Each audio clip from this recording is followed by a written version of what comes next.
I've seen quite a few comments on my videos saying that they hate that you have to use shortcuts and slipstreams and legendary parts just to get platinum in the summits, so I decided to test it.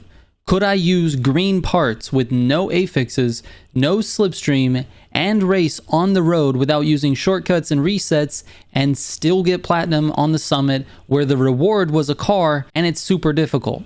Let's go!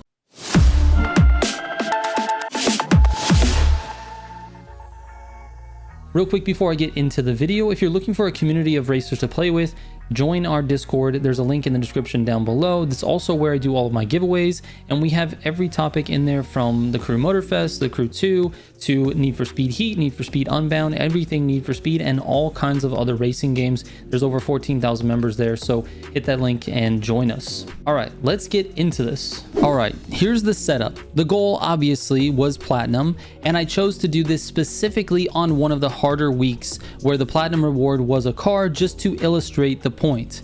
I used no NOS affixes. The majority of my parts were green, and the ones that weren't green, I re-rolled them so that they had affixes that didn't help with speed at all, like Lucky or Rich or, you know, the other ones like that.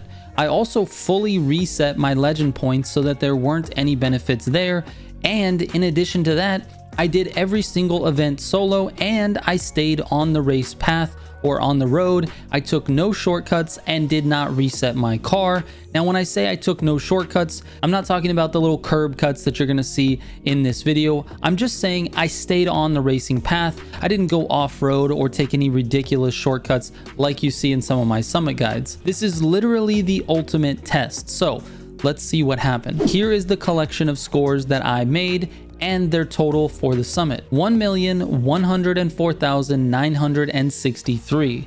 And here's what it took to get platinum: 1,124,955.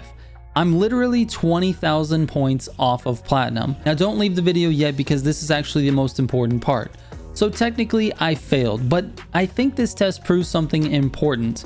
I made it extremely difficult to succeed on purpose. I used green parts and parts without any beneficial affixes, but the reality is most players will have a few blue or pink parts laying around, and they can re-roll those affixes to get easy bonuses. One example is the slalom.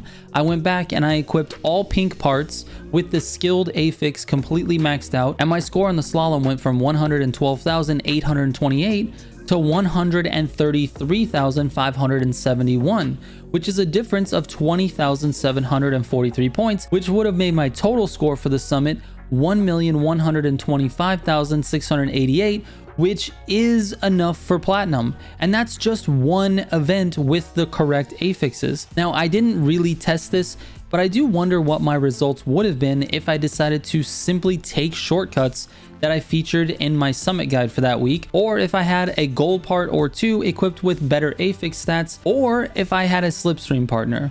Now the answer is I would have easily gotten platinum. So for all those people saying that you have to use shortcuts and you have to use resets and you have to use slipstream in order to get platinum, you're obviously wrong, because I did it without those things. However, I do believe that it's pretty difficult to get platinum without having at least some pink parts with affixes set up correctly and maybe a few legend points in the right places. But that's called playing the game. Affix bonuses are literally a mechanic of the game, and you can't complain about having to use them. They aren't some crazy thing that only super sweaty players use. They are literally a core mechanic of the game. You can't expect to be able to earn the most exclusive rewards in the most competitive mode without actually playing the game. Not only do you need to play the game in order to have the correct parts and the correct affixes, but you also need to play the game to get the legend points, and ultimately you need to play the game in order to increase your skill at said game. All right, that's it. I'm done proving my point on this one. If you have any questions about this, my DMs are always open, and please leave me a comment and let me know what you think of this test. I'm really interested to see if you guys thought that this experiment was interesting. It was really fun for me to do, actually, because it was a challenge, and I might do more of this type of thing in the future. So anyways, thank you so much for watching. I'll catch you on the next one. Trigger out.